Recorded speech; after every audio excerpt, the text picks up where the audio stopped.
हटिया ठाकुर कालिया ठाकुरंकर पहंडी आरंभ हो जाइए। जे 14 ब्रह्मांडर नायक, जे 14 ब्रह्मांडर मालिक, जे 16 कलार अधिकारी तांकर चलीची पहंडी कार्य। कारण 16 चकारे निर्माण करा जाइछि नंदीघोष रथ एवं सेई 16 चकारे गड़ी गड़ी आसीथिला नंदीघोष रथ शरदा बाली को एवं शरदा बाली रे पहुंचीबा परे महाप्रभुंकर से अनन्य नीतिकांति संपन्न होइतला।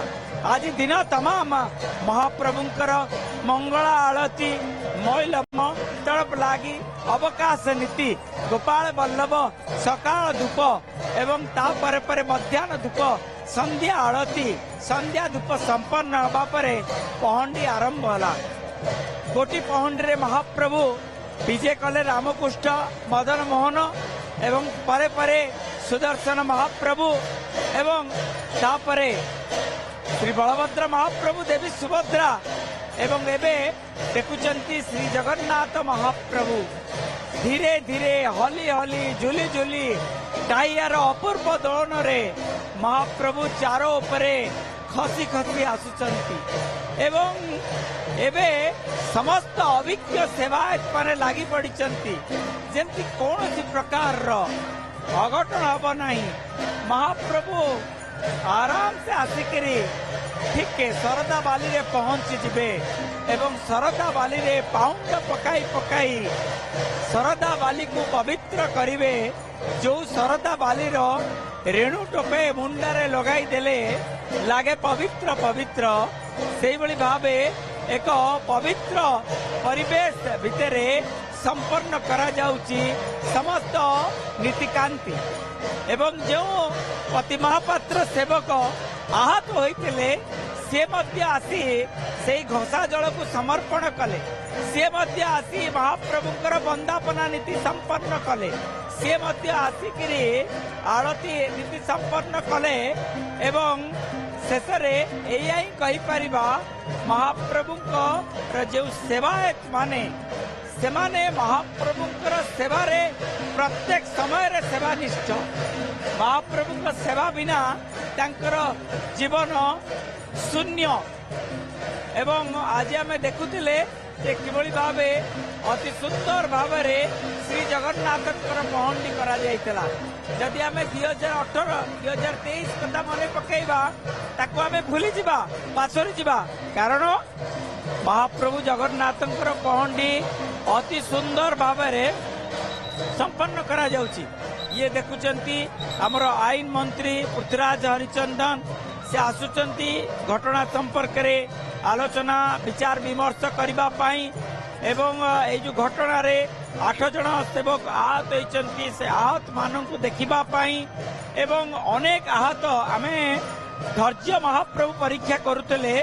आहत माने जो माने जाइतले पूरी बड़ डाक्तरखाना से माने बे धीरे धीरे फेरी आसिलेनी जहा कि संदर्शन करिवे जे किभली भावे पति महापात्र सेवक जे जाइतले डाक्तरखाना एवं से आसिकिरी नीति सेवा संपन्न करचंती महाप्रभु निकट रे एवं किछि समय तले जने सेवायत कहउतले गेल्ला भौणी एवं गेल्ला भौणी रो पाद लागिबनी तले सेया ही देखिया को मिलिला देवी सुभद्रांकर पाद लागिलानी तले एवं मां सेवायत स्वयं लागी सेवक हाथ रे महाप्रभु आड़प मंडप को विजय करिसंती एवं ये होचे से दुर्लभ दृश्य पूजा आपण देखुचंती किभली भावे टाइयार अपूर्व दोलन रे जो भली भावे नीतिकांति संपन्न हवा कथा से भली भावे नीतिकांति संपन्न हवा परे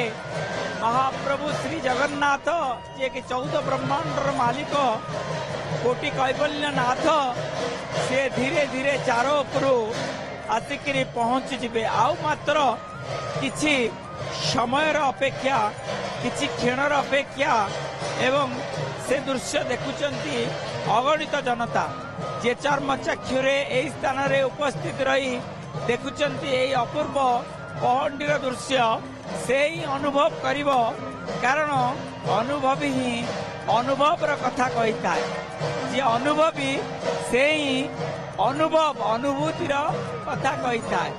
ଏବଂ ଏ ଦୃଶ୍ୟ ଯିଏ ଦୂରରେ ରହି ଦେଖୁଛନ୍ତି ମହାପ୍ରଭୁ କିଭଳି ଭାବେ ଧୀରେ ଧୀରେ ହଲି ହଲି ଝୁଲି ଝୁଲି ପହଣ୍ଡି ହୋଇ ତଳେ ଠିକ୍ ଶରଦା ବାଲିରେ ଆସି ପହଞ୍ଚୁଛନ୍ତି। ଆଉ ମାତ୍ର କେଇ ମାତ୍ର ପାଉଣ୍ଡ ପରେ ଶରଦା ବାଲି ପବିତ୍ର ହୋଇ ଉଠିବ। ଶରଦା ବାଲି ହସୁଥିଲା ଯେତେବେଳେ ମହାପ୍ରଭୁଙ୍କ ରଥ ଆସି ପହଞ୍ଚିଲା ଏବଂ ପହଞ୍ଚିବା ପରେ ନୀତିକାନ୍ତି ସମ୍ପନ୍ନ ହେଲା ଏବଂ ନୀତିକାନ୍ତି ସମ୍ପନ୍ନ ହେବା ପରେ ଆଜି ମହାପ୍ରଭୁ ସନ୍ଧ୍ୟା ଧୂପରେ ଯେଉଁ ଖଇ କୋରା କଦଳୀ ଫଳ ମୂଳ ଶଙ୍ଖ କୋରା ଏବଂ ବଡ଼ କୋରା ସାନ କୋରା ଏସବୁ ଦିବ୍ୟ ବ୍ୟଞ୍ଜନ ଭୋଗ ଲାଗିବା ପରେ ମହାପ୍ରଭୁ ଏବେ ମନ୍ଦିର ଭିତରେ ଶ୍ରୀଗୁଣ୍ଡିଚା ମନ୍ଦିର ଭିତରେ ପ୍ରବେଶ କରୁଛନ୍ତି। ପାଉଣ୍ଡ ପକାଇ ପକାଇ ଧୀରେ ଧୀରେ ହଲି ହଲି ଝୁଲି ଝୁଲି ଏବଂ ସେବାୟତ ମନରେ ମଧ୍ୟ ଯେ ଅନେକ ଖୁସି ଯେ ଯେଉଁଭଳି ଏକ ଅଘଟଣ ଘଟିଗଲା ଏବଂ ଶ୍ରୀ ଜଗନ୍ନାଥ ମହାପ୍ରଭୁ ଯେତେବେଳେ ପହଞ୍ଚି ଆସିଲେ କୌଣସି ପ୍ରକାର ଅସୁବିଧା ନାହିଁ। ମହାପ୍ରଭୁ ଧୀରେ ଧୀରେ ହଲି ହଲି ଝୁଲି ଝୁଲି ଆସିଲେ।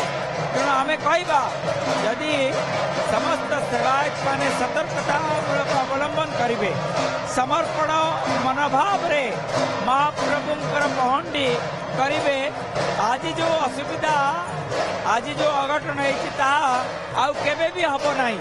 ମହାପ୍ରଭୁ ଯେମିତି ପରୀକ୍ଷା କରାଉଥିଲେ ଯେ ହେ ଭକ୍ତ ହେ ସେବାୟତ ତମେ ସମର୍ପଣ ମନୋଭାବରେ ସେବାନିଷ୍ଠ ହୁଅ, ଏହା ହିଁ ବାର୍ତ୍ତା ଦଉଥିଲେ ମହାପ୍ରଭୁ।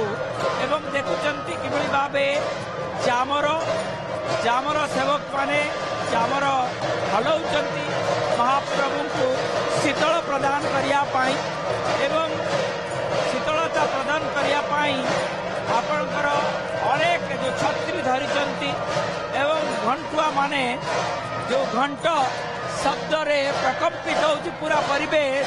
ମୁଁ ଘଣ୍ଟୁଆ ମାନଙ୍କ କଥା କହିବି ଯେତେବେଳେ ମହାପ୍ରଭୁଙ୍କ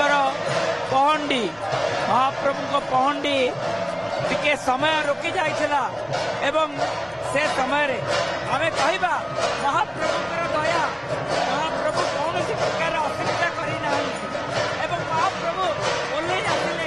ମହାପ୍ରଭୁ ତାଙ୍କ ଇଚ୍ଛାରେ ନିଜକୁ ନିଜେ ଆସୁଛନ୍ତି, ତାଙ୍କୁ କିଏ ଆଣୁନାହାନ୍ତି। ବଠାକୁରେ ତାଙ୍କର କ'ଣ ଆମେ ଭୁଲ କଲୁ ସିଏ ତାଙ୍କର ଆମକୁ ପିଞ୍ଜଡ଼ କରାଇଲେ, କିନ୍ତୁ ଜଗନ୍ନାଥ ବଢ଼ିଆ ମାର୍କା ତାଙ୍କର ସିଏ ଖୁସିରେ ଚାରିରୁ ଓହ୍ଲାଉଛନ୍ତି।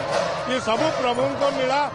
ଇଏ ଗୋଟେ ଆକ୍ସିଡେଣ୍ଟ ଥିଲା, ଗୋଟେ ଆକ୍ସିଡେଣ୍ଟ ହେଇଗଲା। ପ୍ରଭୁଙ୍କ କାର୍ଯ୍ୟ ଫେର ସମସ୍ତେ କରିବେ, କିଛି ଅସୁବିଧା ନାହିଁ। ଜୟ ଜଗନ୍ନାଥ। ସେବକ ମାନଙ୍କୁ ଗୋଟେ ସତର୍କ କରାଇଦେଲେ କି ଜଗନ୍ନାଥ ଘଣ୍ଟ ଘୋଡ଼େଇ ରଖିଛନ୍ତି, ତାକୁ ସାଙ୍ଗରେ ନେଇକିରି ଆଉଛନ୍ତି। ଦେଖନ୍ତୁ ପ୍ରଭୁ ଜଗନ୍ନାଥ ବର୍ତ୍ତମାନ ଝୁଲି ଝୁଲିକିରି କେମିତି ନିଜକୁ ନିଜେ ସେବକମାନଙ୍କୁ ନେଇକିରି ଆଉଛନ୍ତି। ଜୟ ଜଗନ୍ନାଥ। ନିଶ୍ଚିତ ଭାବେ ଆଉ କିଛି କ୍ଷଣରେ ଜଗନ୍ନାଥ ଆଡ଼ପ ମଣ୍ଡପରେ ବସିବେ ଏବଂ ଆଡ଼ପ ମଣ୍ଡପର ପ୍ରଥମ ଅବଢ଼ା କାଲି ଭକ୍ତମାନଙ୍କୁ ଦର୍ଶନ ଦେବେ ଏବଂ ମହାପ୍ରସାଦ ଦେବେ। ନିଶ୍ଚିତ ଭାବରେ ଇଏ ଗୋଟେ ଖୁସିର ଦିନ, ନବଦିନ ଯାତ୍ରା କାଲିଠୁ ଆରମ୍ଭ ହେବ ପ୍ରଭୁଙ୍କର ଆଡ଼ପ ମଣ୍ଡପରେ। ଜୟ ଜଗନ୍ନାଥ। ପ୍ରଭୁ ବନକ ଲାଗି ହେବେ, କାରଣ ହେରା ପଞ୍ଚମୀରେ ମହାଲକ୍ଷ୍ମୀ କି ଦେଖେଇବା ପାଇଁ ପୁରା ମାନବ ଲୀଳା କରୁଛନ୍ତି। ଏଇ ଯେଉଁ ମୁଖମଣ୍ଡଳ ମଳିନ ପଡ଼ିଯାଇଛି, ପ୍ରଭୁ ଫେର ଚିକଚିକି ହେଇକିରି ଛମୂର୍ତ୍ତି ଅଳଙ୍କାର ଲଗେଇକିରି ମହାଲକ୍ଷ୍ମୀ କି ଦେଖେଇ ହେବେ। ସେଥିପାଇଁ ଫେର କାଲି ବନକ ଲାଗି ହେବେ ପ୍ରଭୁ ରାତ୍ରିରେ। ନିଶ୍ଚିତ ଭାବରେ ଇଏ ଗୋଟେ ବଢିଆ ଭାବରେ କେମିତି ଝୁଲି ଝୁଲିକିରି ଆଉଛନ୍ତି କାଳିଆ ଠାକୁର। ସମସ୍ତଙ୍କୁ ସେବାୟତ ମାନଙ୍କୁ ସାଙ୍ଗରେ ନେଇକିରି ସେ ନିଜେ ନିଜେ ପହଣ୍ଡି ହେଇକିରି ପାଉଣ୍ଡ ପକେଇକିରି ଆଉଛନ୍ତି। ଇଏ ହଉଛି ତାଙ୍କର ଅଲୌକିତ ମାନବ ଲୀଳା। ଜୟ ଜଗନ୍ନାଥ। ବଡ କଥା ହେଲା ଆମେ ଦେଖିଲୁ ପତି ମହାପାତ୍ର ଆହତ ହେଇଥିବା ସତ୍ତ୍ୱେ ଆସିଲେ ସେବା କଲେ।